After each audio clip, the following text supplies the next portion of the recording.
Hello, नमस्कार साथियों।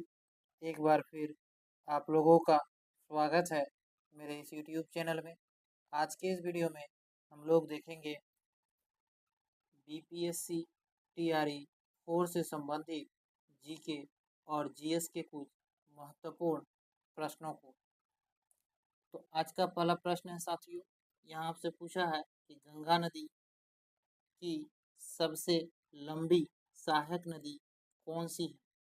घाघरा, कोसी, यमुना या गंडक? तो इसका सही उत्तर है साथियों कि गंगा नदी की सबसे लंबी सहायक नदी जो है वह यमुना नदी है। यमुना नदी साथियों गंगा का सबसे लंबी सहायक नदी है। यमुना नदी की लंबाई 1376 किलोमीटर है। इसे भी याद रखेंगे क्योंकि कभी कभी प्रश्न में पूछे जा सकते हैं कि यमुना नदी की लंबाई कितनी है, तो 1376 किलोमीटर। और गंगा नदी जो है वह भारत की सबसे लंबी नदी है। इसकी लंबाई 2525 किलोमीटर है। चलते हैं प्रश्न नंबर 2 की ओर। प्रश्न नंबर 2 कह रहा है कि आर्य समाज की स्थापना कहाँ हुई थी? कोलकाता, मद्रास, बॉम्बे या दिल्ली? तो इसका सही उत्तर है साथियों कि आर्य समाज की स्थापना बॉम्बे में हुई थी। ऑप्शन नंबर सी प्रश्न नंबर 2 का सही उत्तर है। इसका स्थापना जो है साथियों 1875 ईस्वी में स्वामी दयानंद सरस्वती ने किया था। याद रखेंगे, स्वामी दयानंद सरस्वती ने आर्य समाज का स्थापना 1875 ईस्वी में किया था। चलते हैं प्रश्न नंबर 3 की ओर। प्रश्न नंबर 3 कह रहा है कि बिहार के क्षेत्र में सर्वप्रथम आने वाले विदेशी कंपनी कौन थी? अंग्रेज, डच, पुर्तगाली या फ्रांसीसी? तो इसका सही उत्तर है कि बिहार के क्षेत्र में सर्वप्रथम आने वाले विदेशी कंपनी जो थी वह बिहार के क्षेत्र में आने वाले सर्वप्रथम विदेशी कंपनी साथियों पुर्तगाली था।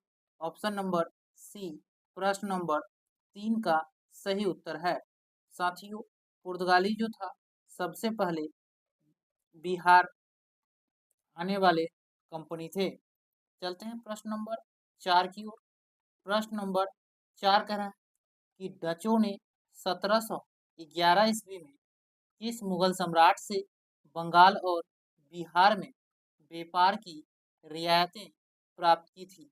यहाँ आपसे पूछ रहा है साथियों कि 1711 ईस्वी में डचों ने किस मुगल बादशाह से बिहार और बंगाल में व्यापार की रियायतें प्राप्त की थी? तो इसका सही उत्तर है Jahandar Shah. Option number B प्रश्न नंबर 2 का सही उत्तर है। साथियों डच जो थे यहाँ सोरा का व्यापार करते थे। इसे भी जरूर ध्यान देंगे। चलते हैं प्रश्न नंबर 5 की ओर। प्रश्न नंबर 5 कह रहा है कि गंगा नदी बिहार के कितने जिलों से होकर गुजरती है? 10, 13, 12 या 14? तो इसका सही उत्तर है साथियों कि गंगा नदी जो है वह बिहार के 12 जिलों से होकर गुजरती है। ऑप्शन नंबर सी प्रश्न नंबर 5 का सही उत्तर है कि गंगा नदी बिहार के 12 जिलों से होकर गुजरती है। और गंगा नदी का सबसे अधिक लंबाई जो है वह पटना जिला में है। बिहार के पटना जिला में सबसे लंबी गंगा नदी है। प्रश्न नंबर 6 कह रहा है साथियों कि बिहार का न्यूनतम जनसंख्या वाला जिला है? शिवहर, शेखपुरा, सीतामढ़ी या पटना? तो इसका सही उत्तर है साथियों कि बिहार का न्यूनतम जनसंख्या वाला जिला शेखपुरा है। ऑप्शन नंबर बी प्रश्न नंबर 6 का सही उत्तर है कि न्यूनतम जनसंख्या वाला जिला बिहार का शेखपुरा है और अधिकतम जनसंख्या वाला जिला पटना है। ध्यान रखेंगे, पटना सबसे अधिक जनसंख्या वाला जिला है।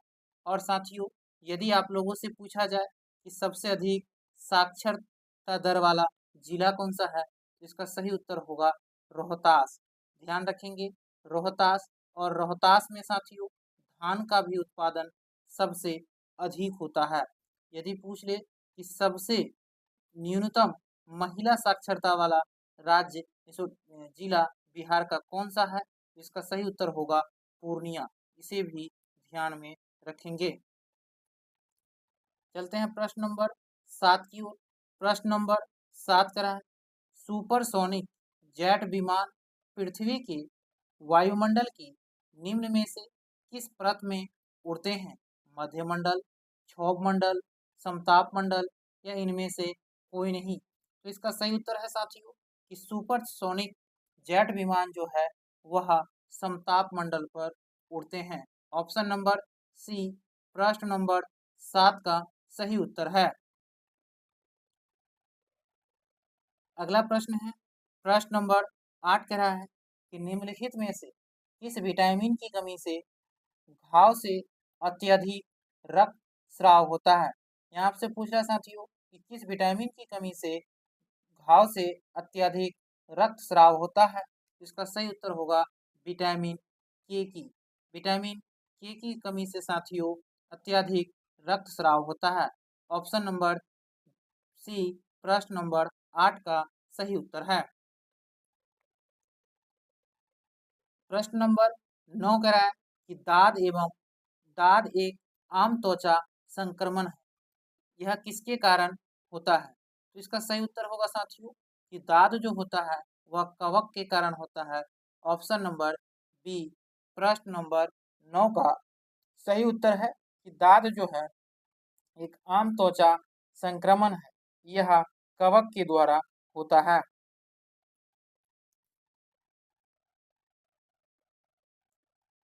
प्रश्न नंबर 10 कह रहा है कि वातावरण में सर्वाधिक प्रतिशत किस गैस का है? आर्गन, ऑक्सीजन, नाइट्रोजन या कार्बन डाइऑक्साइड? तो साथियों प्रश्न नंबर 10 का सही उत्तर है कि हमारे वातावरण में सर्वाधिक मात्रा में नाइट्रोजन गैस पाई जाती है, जिसकी मात्रा 78% है। उसके बाद साथियों ऑक्सीजन गैस पाई जाती है, जिसकी मात्रा 21% है। अगला प्रश्न है प्रश्न नंबर 11। प्रश्न नंबर 11 कह रहा है राज्यसभा के सदस्यों की अधिकतम संख्या कितनी है? 260, 243, 250 या 545? तो साथियों इसका सही उत्तर होगा कि राज्यसभा के अधिकतम सदस्यों की संख्या 250 है। ऑप्शन नंबर सी प्रश्न नंबर 11 का सही उत्तर है। साथियों राज्यसभा को अस्थायी सदन कहा जाता है और इसे उच्च सदन भी कहा जाता है।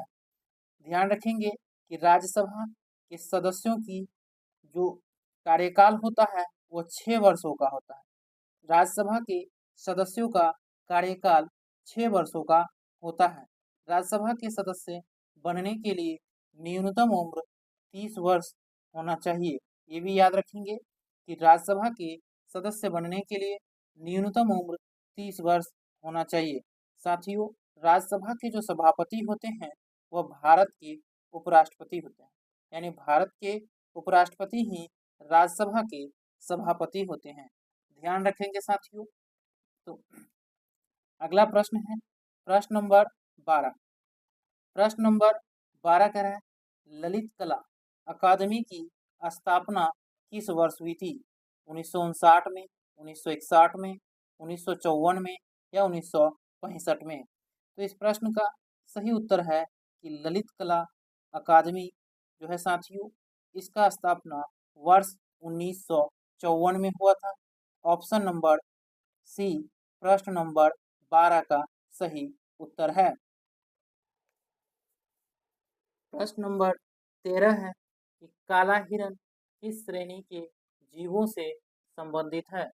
स्थानिक प्रजाति, दुर्लभ प्रजातियां या लुप्त प्राय प्रजातियां या इनमें से कोई नहीं? तो इसका सही उत्तर है साथियों कि काला हिरण जो है यह लुप्त प्राय प्रजातियां में आती है ऑप्शन नंबर सी प्रश्न नंबर 13 का सही उत्तर है। प्रश्न नंबर 14 कह रहा है कि अमरबेल उदाहरण है स्वपोषी का, परजीवी का, मृतजीवी का या इनमें से कोई नहीं। तो साथियों प्रश्न नंबर 14 का सही उत्तर होगा कि अमरबेल जो उदाहरण है यह परजीवी का है। ऑप्शन नंबर बी प्रश्न नंबर 14 का सही उत्तर है। चलते हैं प्रश्न नंबर 15 की ओर। प्रश्न नंबर 15 का है निम्नलिखित में से कौन सा वायु प्रदूषण का जैव संकेतक है? फर्न, लाइकेन, मनी प्लांट या इनमें से कोई नहीं। तो साथियों प्रश्न नंबर 15 का सही उत्तर होगा कि वायु प्रदूषण का जैव संकेतक जो है वह लाइकेन है। Option number B. अगला प्रश्न है प्रश्न नंबर 16। प्रश्न नंबर 16 का रहा है पाचन तंत्र के पेशीय थैली को क्या कहा जाता है? तो इसका सही उत्तर है अमाशय। पाचन तंत्र के पेशीय थैली को अमाशय कहते हैं।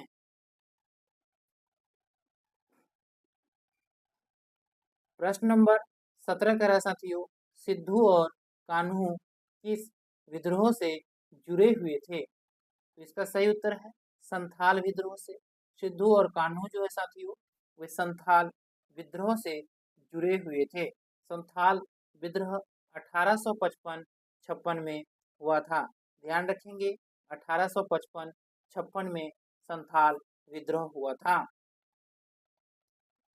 प्रश्न नंबर 18 कह रहा है भारतीय रेलवे के पश्चिम मध्य रेलवे का मुख्यालय कहाँ?